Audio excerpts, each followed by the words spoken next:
Everyone, so I just wanted to offer my first three questions out for this one involving the Invisible Man in our reading and lecture.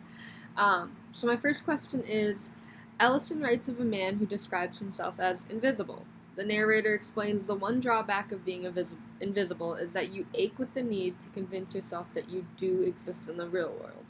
In what ways does the main character try to prove his existence? What does this tell us about the world he's living in?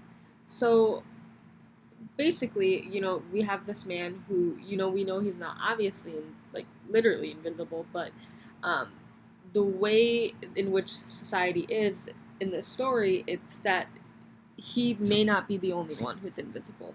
So, how, what can we read from that? And what does he do in order to combat that?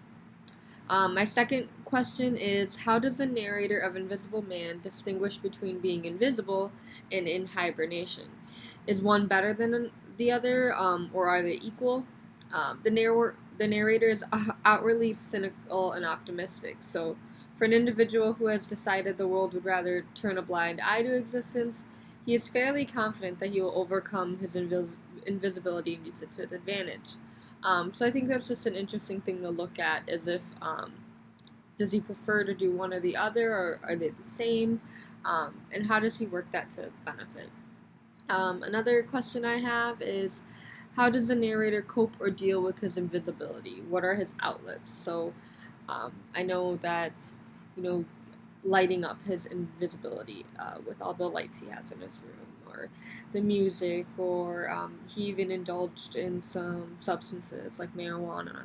Um, and though he felt that that wouldn't help him lead to his overall goal, that was an outlet. So I'm excited to hear what you guys think about it. Just let me know. Thanks.